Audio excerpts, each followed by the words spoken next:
Brace the rudders! Raise the sails! Raise the sails! Captain, an unidentified ship is approaching. Over. Roger. Wait, is that an enterprise sales solution? Reach sales professionals, not professional sailors. With LinkedIn ads, you can target the right people by industry, job title, and more. We'll even give you a $100 credit on your next campaign. Get started today at linkedin.com/results. Terms and conditions apply. With a major selection of the looks your kiddos love starting at just $4 in the Walmart app, a new school year means a stylish new them. Who knew? Find skater skirts and Crocs that say, I'm casual but cool. Sparkly sneakers that say, it's my classroom, you're just learning in it. And preppy polos that say, I'm the teacher's pet, even if they're mommy's menace at home. Find their favorite styles starting at just $4 in the app. The Walmart you thought you knew is now new. The McDonald's snack wrap is back. You brought it back. Ranch snack wrap. Spicy snack wrap. You broke the internet for a snack. Snack wrap is back. Ba-da-ba-ba-ba. Ryan Reynolds here from Mint Mobile. With the price of just about everything going up, we thought we'd bring our prices down. So to help us, we brought in a reverse auctioneer, which is apparently a thing. Mint Mobile Unlimited Premium Wireless. How to get 30, 30, bit to get 30, bit to get 20, 20, 20, bit to get 20, 20, bit to get 15, 15, 15, 15, just $15 a month? Sold! Give it a try at mintmobile.com/switch. Upfront payment of $45 for 3-month plan, equivalent to $15 per month required. New customer offer for first 3 months only. Speed slow after 35 gigabytes if network's busy. Taxes and fees extra. See mintmobile.com. This message is sponsored by Greenlight. With school out, summer is the perfect time to teach our kids real-world money skills they'll use forever. Greenlight is a debit card and the #1 family finance and safety app used by millions of families, helping kids learn how to save, invest, and spend wisely. Parents can send their kids money and track their spending and saving, while kids build money confidence and skills in fun ways. Start your risk-free Greenlight trial today at greenlight.com/Spotify. That's greenlight.com/Spotify. Welcome to the HCI family of podcasts. We're your source for personal, professional, and organizational growth and development. We share our own original research, explore industry trends, and interview executives and thought leaders from across the globe. Join us for practitioner-oriented content around all things leadership, HR, talent management, organizational development, and change management. Maximize your personal and organizational potential with the HCI family of podcasts.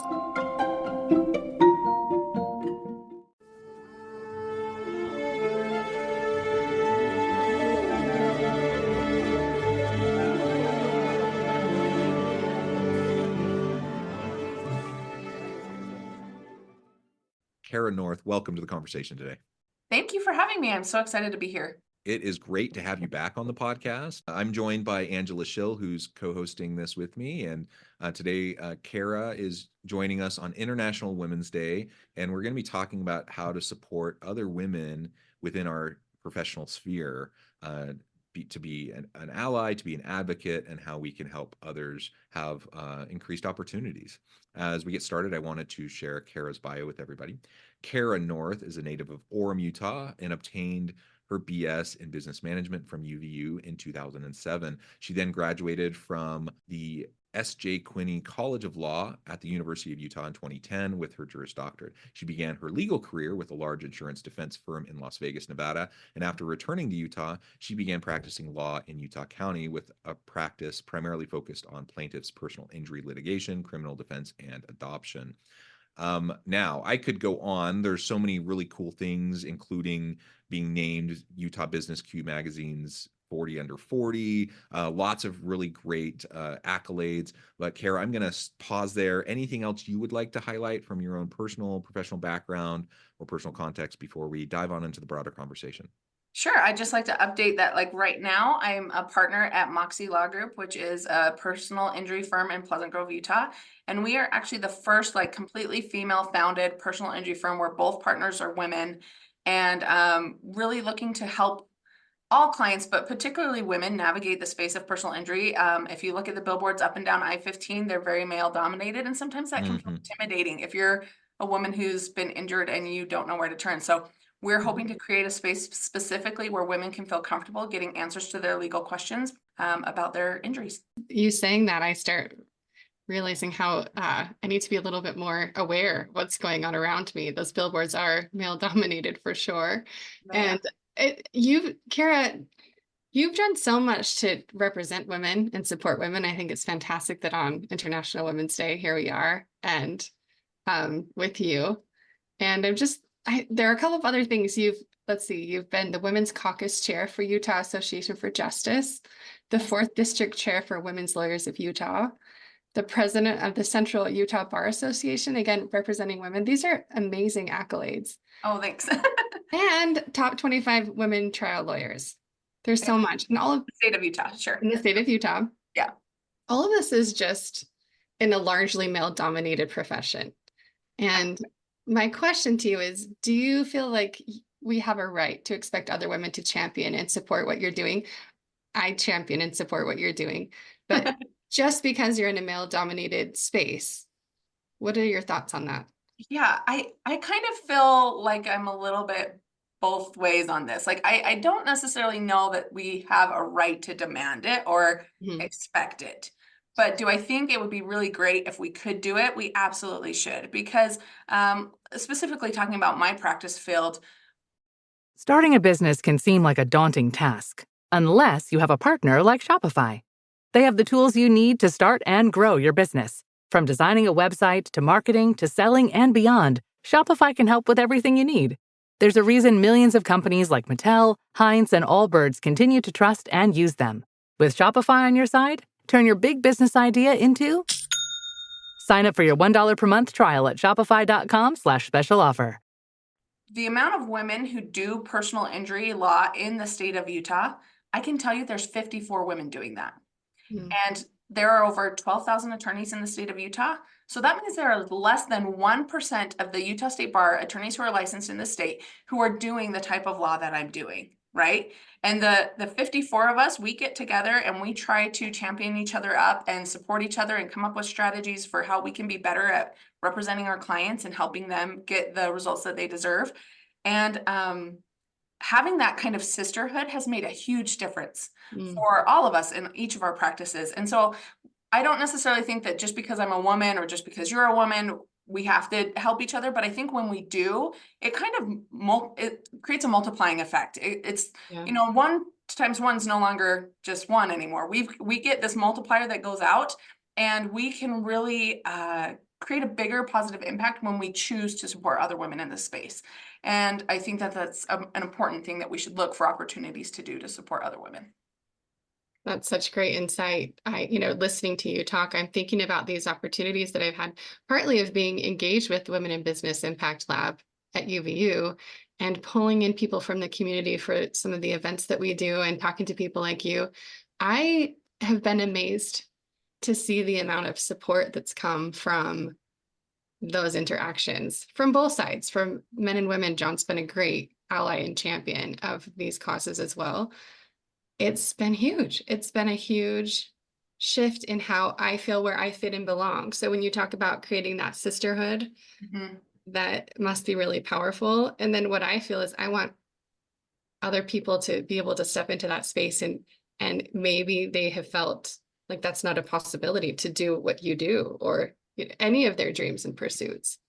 Well, and I definitely think, kind of we talked about this a little bit in our last episode together was, when you see another woman in that space and you want to be in that space, it makes it easier to feel like you can navigate your way there. You know what I mean? And so I think that's important. Particularly, I was looking at, and this is kind of crazy with it being International Women's Day, but Utah Women Leadership Project and Better Way Forward posted some statistics yesterday, and I don't have them right in front of me, but something about, hey, women in Utah, we're still last when it comes to equal pay, pay disparity. We're still last as far as having the number of women-owned businesses and stuff like that. And so again, I'm not saying that you can only shop and support women. That's not what I'm trying to say. But I'm saying if there is a woman in a space and she's kind of the only one there, maybe look for a way to see if her quality in her work is just as comparable and capable as those in the space as well. And then if it is, certainly look for a way to support her and lift her up, because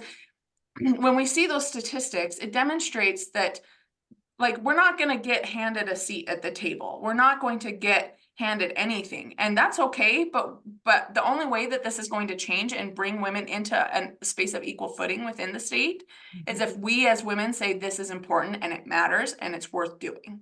And there's a mindset that goes with that. I think, I mean, you've described that mindset really, but I'm thinking in my own profession to step into something a little bit later on in life. Like, I'm young in my career, but older. Right. Than others. Yeah. And just to have other people in that space, other women and male allies as well, but have provided opportunities and had the confidence in me that I don't think that I originally had. And to step into that space and to have other women see me not as competition, but as, again, allies, that we're supporting each other, and then having all genders on board in terms of moving us forward in whatever position that we're in. Right. I was thinking about that today because I actually was working with our social media manager, and I said, hey, I really want to get a post out for International Women's Day. And I would like to recognize the other women that I just went to a conference with this last week that was specifically for women trial lawyers. And I said, I would like us to recognize them and their firms and what they're doing, and showing that they're not necessarily we're not competition, we're colleagues. And whether there is enough room and business for all of us. And if we can say, hey, maybe I'm not the right attorney for you. Maybe you live in Northern Salt Lake and you don't want to come to Utah County or something like that. That's okay. There's other women in that area that can help you the same way I could and give you that same quality of work. And so I think it's the same kind of thing, like you're saying, having those colleagues that you can say, hey, they're doing this too, and they're doing a great job, and I can be happy for them, is important, and it matters.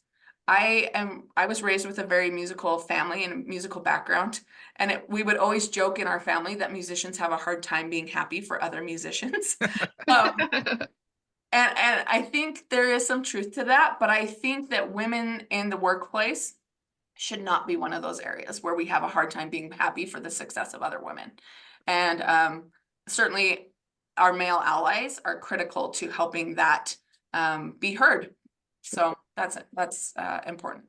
Can I double click on that for a second? So yeah, I love how you just framed that. I'm just curious what your experience has been in that regard. Like, has there been that kind of competition that instead of being supportive of each other, like there has been that competition and it's made it harder? You know, if people see it as a fixed pie and they're like, well, only so many women are going to even get a seat at the table, I want to make sure that I'm the one, and that means I can't be as supportive of other people. Like, yeah.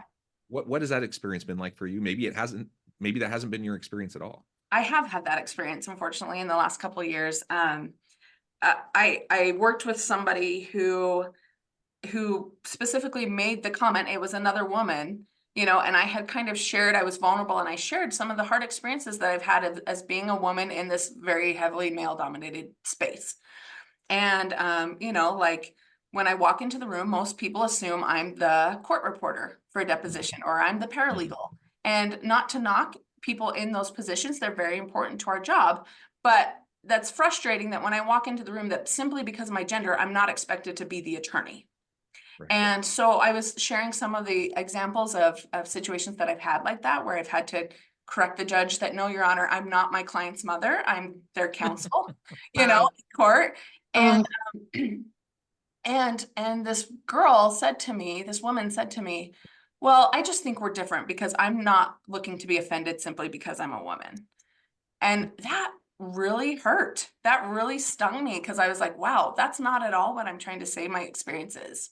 I'm not trying to say that I'm a victim. I'm not trying to say that I'm, you know, looking for people to artificially boost me up because I'm a woman.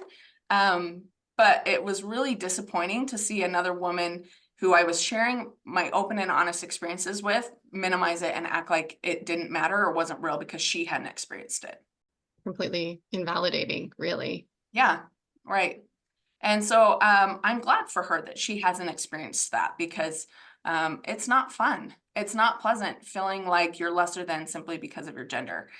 And so I hope she never has that experience, but it's also difficult to think, how can I help her see things a little differently, or step in my shoes for a minute?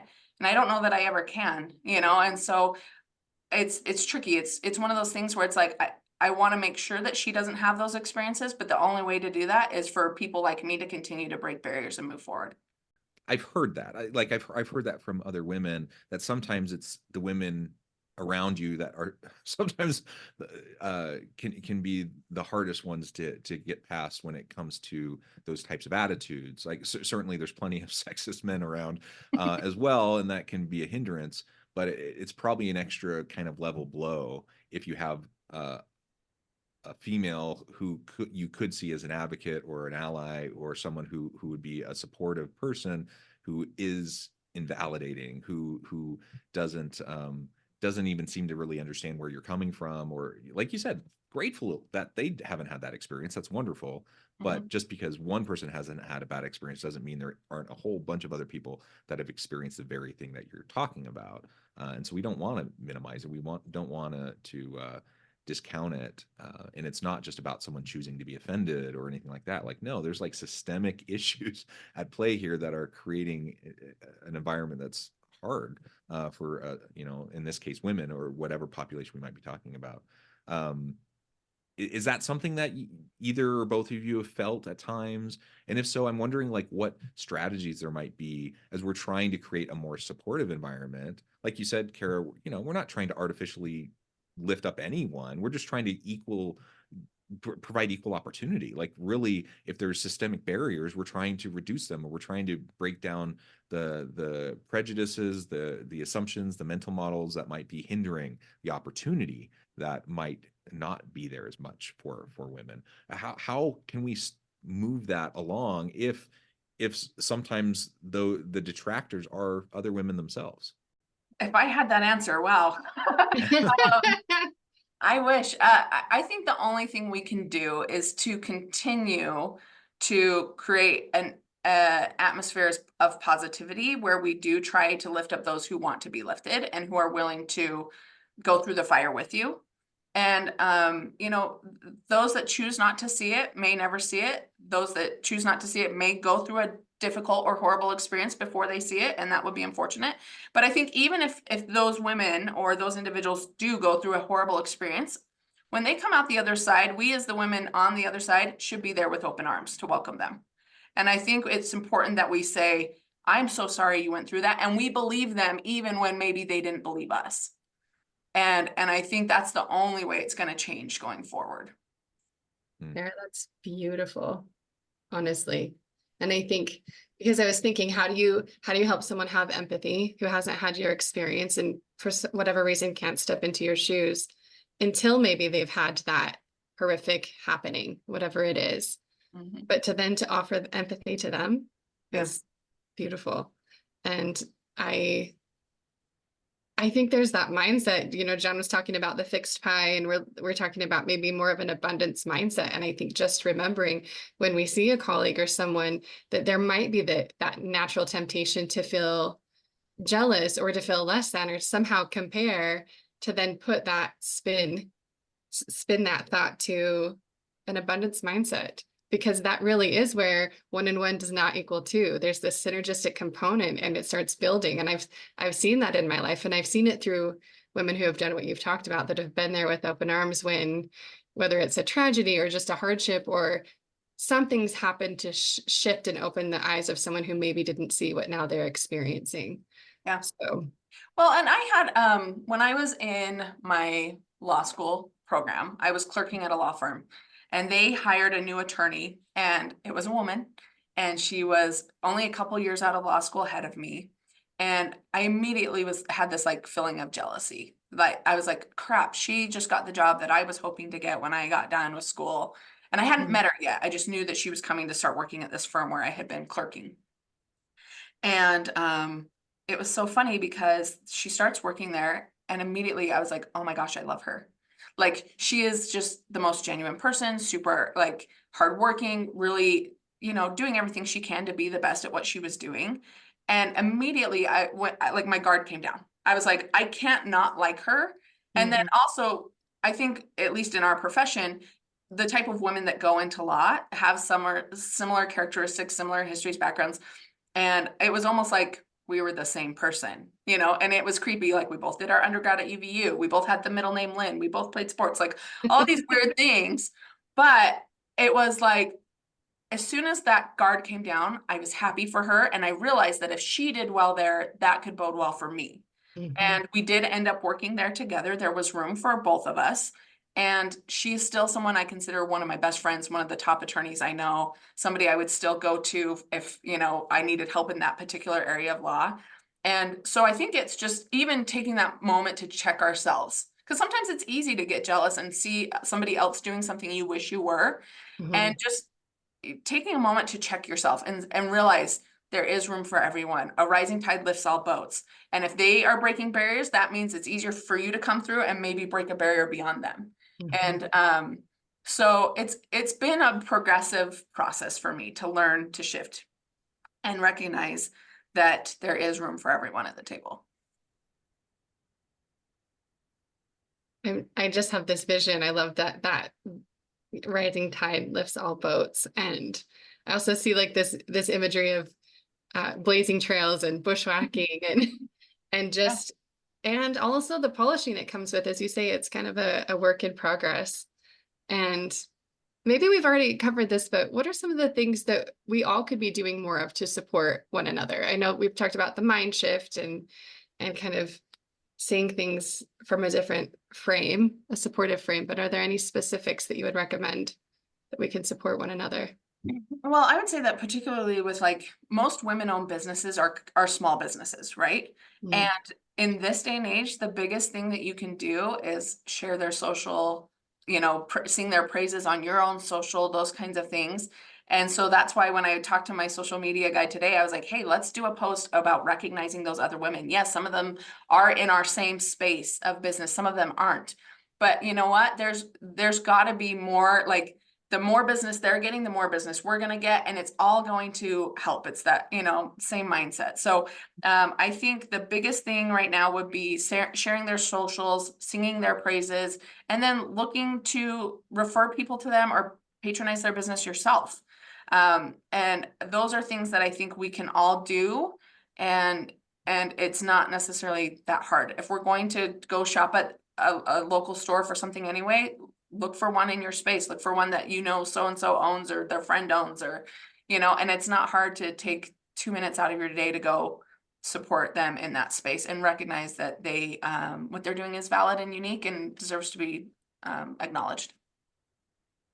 My brain is spinning with all of the people. It just got me going on all the things that I want to jump in and do. Right. In that arena. I think there's a lot we can do if we're just more mindful. Yes. Great suggestion. And I think, you know, just being able to be supportive in the way that others want to be supported. Like I'm thinking of my wife as an example. We have 6 children. She has a doctorate, but she was kind of non-traditional. Like she did her first degree kind of in the normal, quote unquote, normal time frame by her early 20s.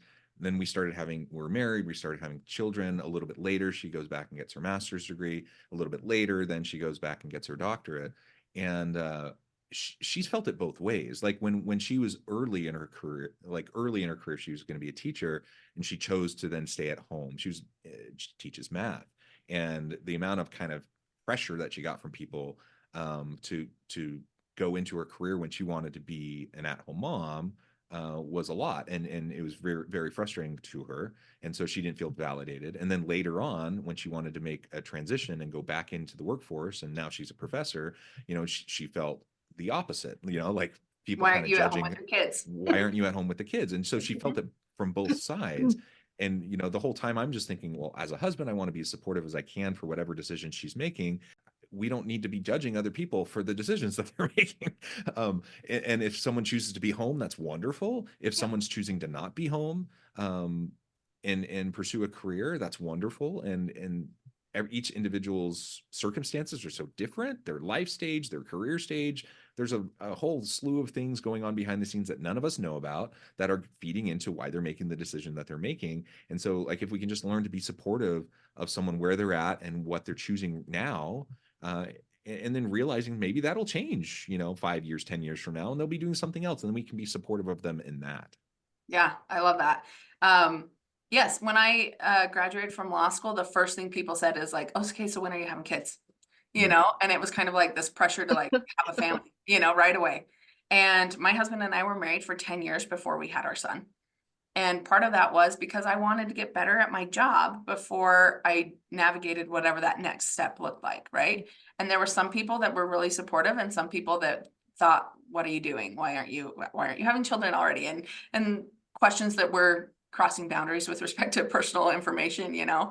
And then on the other side of it, you know, there's been times where it's like, oh, well, you work. And so we can't have you come to the PTA meeting, or we can't have you, you know, help out in that way because it's during working hours. And so you kind of feel like, okay, darned if I do, darned if I don't, one way or the other. But one of the ways that I've seen really great support is just even some new friends that I've made this year with my son's school.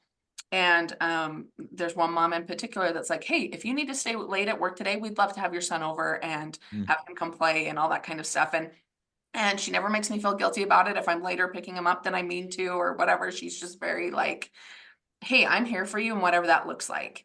And it's taught me a good lesson too, to not only look for opportunities to be more inclusive, you know, when I have the time and ability, but also just really being appreciative of people that are willing to support you where you're at and what that looks like, and no judgment whatsoever. And it's something I'm still working on, still checking myself, still making sure I'm doing for other, not just women, but also men. But I think just recognizing that I really like that in this day and age, we are coming into a place where it's okay to have boundaries. It's okay to have things that work for you that don't work for other people. And I love that in general, we're becoming a more accepting society as far as it's okay if that's what works for you and that's not what works for me. I'm still happy for you. And very much with your wife, you know, like I think she's killing it at what she's doing. And I love the example that she's setting as far as it's okay to do it in a non-traditional route and you can still get to your goals. And I hope that, you know, it's amazing she has an ally like you that's like, hey, I'm happy to come in and reinforce support with the kids when you're at work and vice versa. And that's how it should be. Kara, when we talk about this support that we find in the places we find it, what do you think about being in a space where do we give credit to other women's ideas? Yeah, I recently had an experience with that.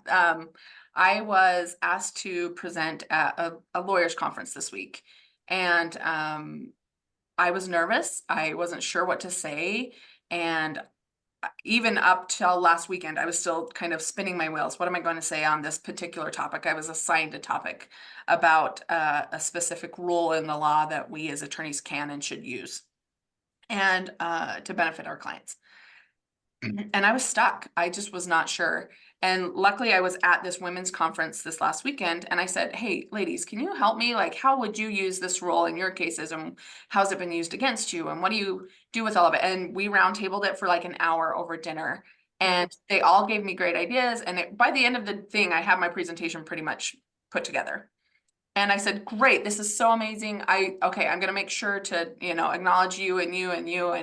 And one of them said, absolutely not. I don't want my name mentioned once during your presentation. And I went, what? Why? Of course I should give you credit. Like, you guys really helped me come through on this. And she said, no. What I've learned is that when you do that, you're minimizing like your contribution to all of this, as well as signaling to people in the room that they don't necessarily have to listen to you because this wasn't all your idea. And she said, and I don't know a single man that would do that.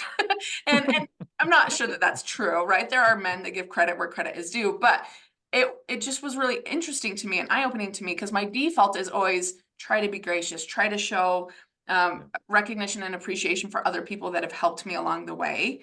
But then it was so eye-opening to have that comment say, no, you don't need to. We know you appreciate it. We know, you know, who we are and how we've helped you. And you don't need to tell everybody else we're good.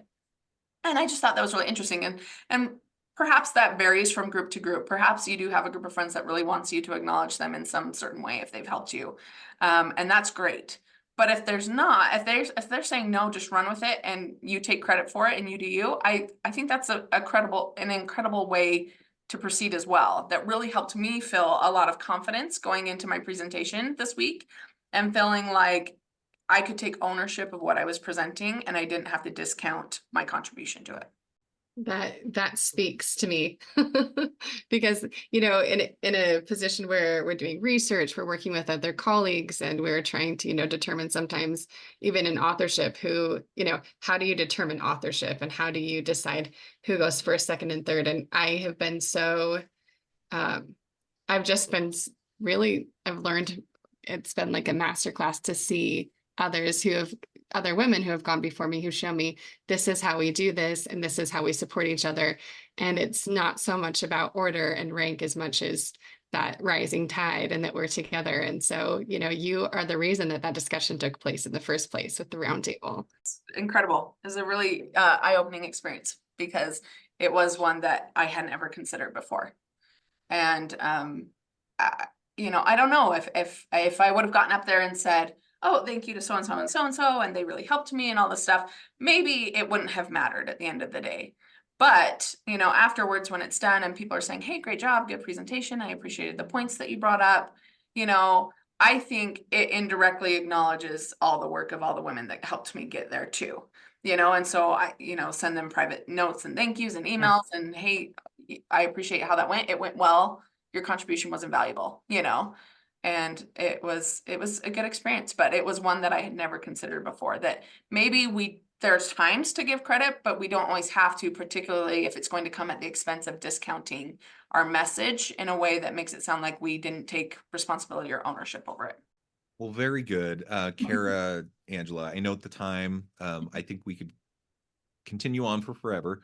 But I do note the time. I think we need to let you go, Kara, here in just a minute. So we can go ahead and start to wrap up. As we wrap up, Kara, if you could just share with the audience how they can connect with you, find out more about your practice, more about the work that you're doing, and then wrap this all up with a nice bow for us. Like, what would be your final takeaway on International Women's Day? The core message that you would want to leave with the audience around how we can be best supportive of women around us as they're pursuing whatever their goals may be. Yeah, absolutely. So again, you can find me at Moxie Law Group in Pleasant Grove, Utah. Our website's www.moxielawgroup.com.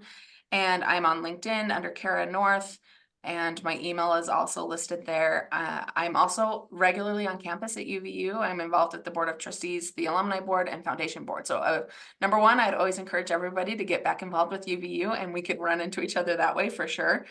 But then number two, seek me out on social media. I also have billboards on I-15 now. So if you see me on I-15, be sure to give it a smile as you drive by, but be safe. Finally, I would just say that with respect to International Women's Day, lifting up other women and making sure that they are seen and acknowledged and validated is the work of women. Even though we have great allies, John, I think you're one of the best. But even though we have great male allies in our community, ultimately the way that we are going to push Utah and women forward into equal pay, equal recognition with respect to women-owned businesses, those kinds of things, is when other women come to the table and say, hey, look at what she's doing. It's awesome. It's great. I'm super happy for her. I'm proud of her. And, maybe this is like the Taylor Swift effect. Like, the way that her fans kind of groundswell and make something incredible happen. I think we as women could just do that in general. And I would just encourage any of the listeners to go ahead and look for ways to shop women, support women, social shout out to other women. And as we do that, there will be a magnifying effect that makes a difference in our community.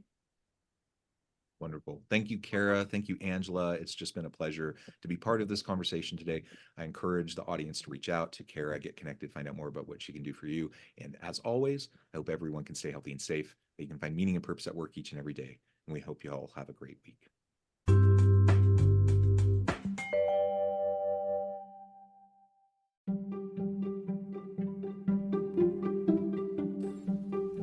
Thanks for joining us for this episode of the podcast.